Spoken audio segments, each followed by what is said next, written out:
Il a été abandonné par son gouvernement lors d'une mission et, quelque temps plus tard, accusé d'un crime qu'il n'a pas commis. Il doit maintenant fuir la loi pour trouver les responsables et les faire payer, afin de détruire la corruption du pays à la base et d'éviter que son nom ou celui de la femme qu'il aime ne soit affecté. Parviendra-t-il à atteindre son but? Ces deux soldats ont une mission importante. Ils font partie d'une unité d'élite américaine. Bob Lee Swagger est un tireur d'élite très expérimenté et mortel, et son partenaire, Donnie Fenn, est l'assistant parfait. Leur mission consiste à couvrir l'extraction d'un convoi allié et à éviter d'éliminer toute menace. Un véhicule ennemi s'approche rapidement et Bob doit éliminer le conducteur. Mais d'autres troupes hostiles apparaissent et ouvrent le feu sur eux, les obligeant à appeler des renforts depuis leur base pour pouvoir se retirer de leur position. Mais les supérieurs refusent de les aider, car il pourrait être dangereux de les secourir puisqu'il s'agit d'une mission non officielle. Ils décident alors de couper toute communication avec les soldats. N'ayant plus d'autre choix, ils doivent maintenant combattre les ennemis pour survivre. Ils résistent à l'attaque jusqu'à ce qu'un hélicoptère hostile apparaisse et tire sur leur position, touchant Donnie à l'estomac. La blessure est si mortelle qu'il meurt sur le coup. Bob, le voyant étendu sans vie sur le sol, tire sur l'hélicoptère. Il rate les premiers tirs, mais parvient à l'abattre et à s'enfuir vivant.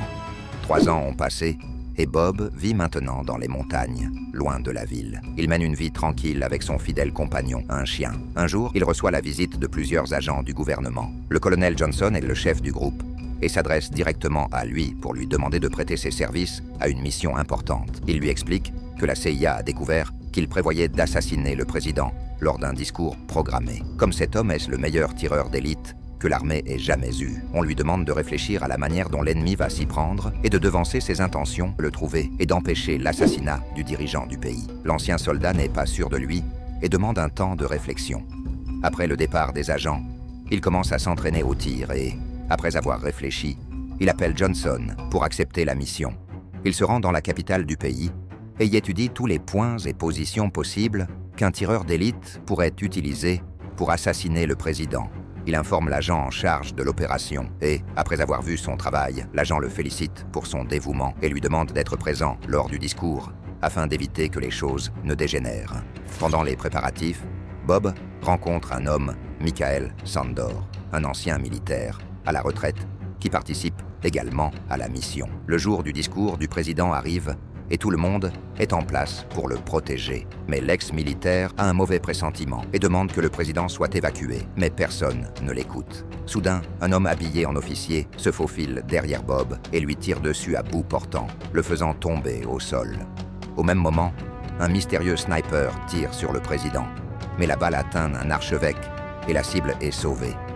Les gens paniquent et les agents du gouvernement cherchent à mettre leur chef à l'abri. Pendant ce temps, l'ancien soldat se rétablit et saute du 3e étage. Blessé, il cherche à se mettre à l'abri. Il a du mal à marcher, mais parvient à s'éloigner de la zone. Pendant ce temps, des agents du gouvernement pénètrent dans la pièce d'où le sniper a tiré et s'emparent du fusil de Bob, ce qui a pour effet de faire porter à ce dernier le chapeau de la tentative d'assassinat du président. Il s'avère que tout cela n'était qu'un coup monté pour le piéger. Swagger s'en sort, mais rencontre inopinément un agent débutant. Il tente de l'arrêter, mais le militaire s'empare facilement de son arme et le maîtrise, puis le menotte à une barrière et lui prend ses clés de voiture pour qu'il puisse s'enfuir. La nouvelle ne tarde pas à tomber, et la CIA et le FBI sont à la recherche du coupable de l'attentat. Bob a une idée et emmène la voiture dans une station de lavage, ce qui lui donne le temps d'utiliser la trousse de premier secours de la voiture pour soulager la blessure qu'il a reçue par balle. Au moment de partir, un hélicoptère le repère et prévient toutes les patrouilles. Elles parviennent à l'arrêter sur un pont et, sans crainte, il tourne le volant et saute dans la mer. Quelques heures plus tard, les agents retrouvent la voiture, mais il n'y a personne à l'intérieur, ce qui signifie que le fugitif a pu s'échapper. Il parvient à s'éloigner de plusieurs kilomètres de la zone de recherche et vole une camionnette pour fuir la ville sans se faire repérer. La nouvelle se répand que l'ancien soldat Bob Lee Swagger a tenté d'assassiner le président et qu'il est actuellement en fuite. On parle également de la piètre tentative de l'agent Nick Memphis pour l'arrêter. Il est donc convoqué par son supérieur et se voit notifier sa rétrogradation pour avoir fraudé le FBI. Sa mission consistera désormais à prendre des appels dans un bureau. Nick mentionne ce que le sniper lui a dit, à savoir qu'il est innocent et qu'il a été piégé. Son supérieur ne l'écoute pas et lui dit de se taire. La nuit, Bob, il a besoin de fournitures et se rend donc dans un magasin pour en acheter. Mais lorsqu'il voit que son image est diffusée sur presque toutes les télévisions, il décide de retourner au magasin pour éteindre les lumières. De cette façon, le propriétaire du magasin ne le reconnaît pas et le sert sans problème. Une fois qu'il a tout ce dont il a besoin, il se rend dans un atelier de mécanique et, dans la salle de bain, il fabrique un sérum et quelques médicaments pour soigner ses blessures. Une fois guéri, il décide de se déguiser en mécanicien. Il s'enduit le visage de graisse, puis prend une voiture et roule sans problème sur la route. Nick, quant à lui, occupe son nouveau poste d'employé de bureau. Et après son travail, il reste tard pour enquêter un peu plus sur le cas de Bob. Il remarque que plusieurs choses ne concordent pas dans l'incident et devient méfiant à l'égard du service. Il finit par rester là toute la nuit, jusqu'à ce qu'au matin, une de ses collègues, Lourdes Galindo, entre dans le bureau et le voit travailler. Elle lui demande ce qu'il fait et il lui montre tout ce sur quoi il a enquêté, arrivant à la conclusion qu'un officier a conspiré pour que l'incident se produise. Elle lui apprend que l'officier dont il parle a été tué dans la matinée, ce qui confirme les soupçons de Nick. Les heures ont passé et Bob roule depuis longtemps pour voir une personne, Sarah Fenn. C'est la veuve de son ami. Même si les nouvelles ne donnent pas une très bonne image du swagger, elle décide de l'accueillir chez elle et d'écouter sa version de l'histoire.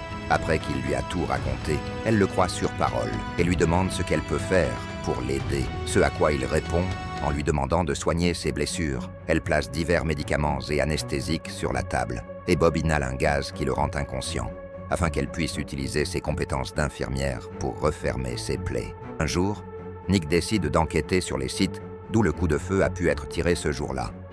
Il découvre des marques de trépied sur l'un d'entre eux. Il demande à un expert en armement plus d'informations sur ces marques.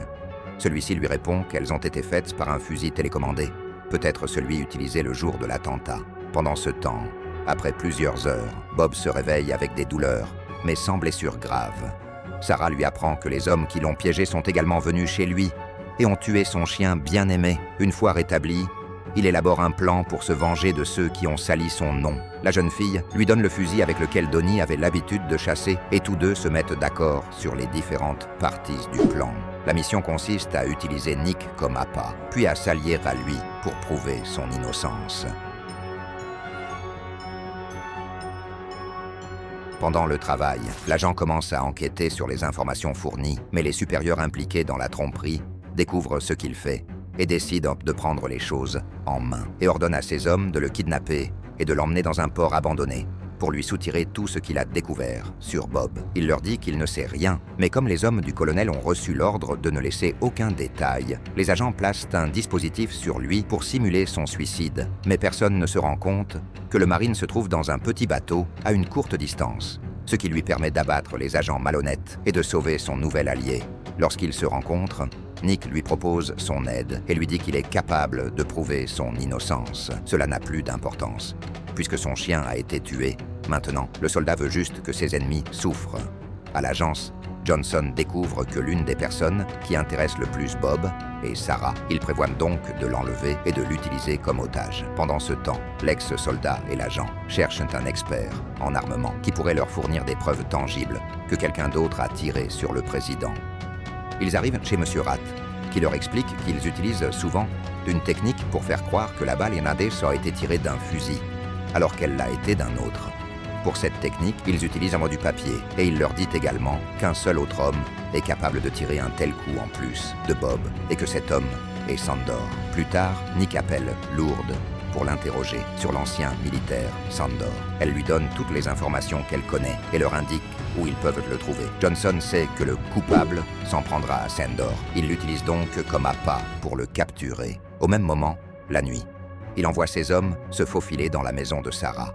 Celle-ci s'en aperçoit et prend un fusil de chasse avec lequel elle élimine l'un d'entre eux, mais ils sont nombreux et finissent par la maîtriser pour l'emmener. Avant de se rendre à la cachette de Sandor, Bob et son partenaire se rendent dans un magasin à la recherche de fournitures qu'ils utiliseront ensuite pour créer des bombes. Ils s'attendent à ce que ce soit un piège et décident de s'y préparer. De plus, l'ancien soldat apprend à Nick à tirer et lui donne quelques conseils pour améliorer sa visée.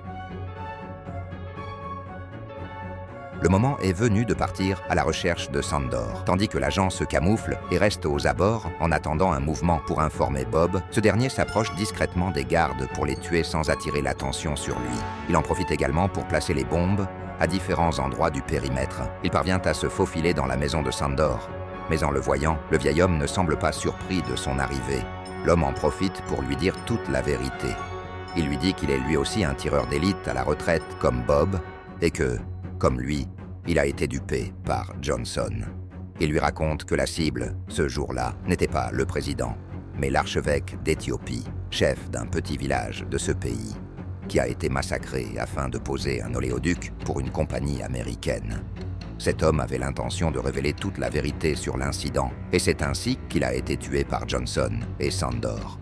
Cela s'est passé il y a 3 ans, et Bob se souvient que lors de sa dernière mission en tant que soldat, il avait été chargé d'éliminer toute menace, sans savoir qu'il s'agissait d'une résistance du peuple éthiopien cherchant à se venger du massacre. Après avoir dit toute la vérité, l'ancien militaire annonce à Swagger que la maison est encerclée par des agents et que Sarah est retenue en otage. L'homme s'empare d'une arme et se suicide. Soudain, les agents arrivent dans la maison et Bob doit les éliminer s'il veut s'en sortir vivant. De son côté, Nick active les bombes qu'ils ont posées plus tôt afin d'épuiser les forces ennemies. Alors que l'ex-soldat s'échappe de la maison, un hélicoptère arrive et commence à leur tirer dessus. Nick, qui a déjà l'habitude d'abattre ce genre d'engin, attend que l'hélicoptère survole un réservoir d'essence et tire une balle, déclenchant une explosion qui l'abat. Nick et son partenaire parviennent à s'échapper et il décide de passer un coup de fil à Johnson. Il lui demande de relâcher Sarah, sinon il publiera des déclarations qu'il a enregistrées de Sandor avant sa mort.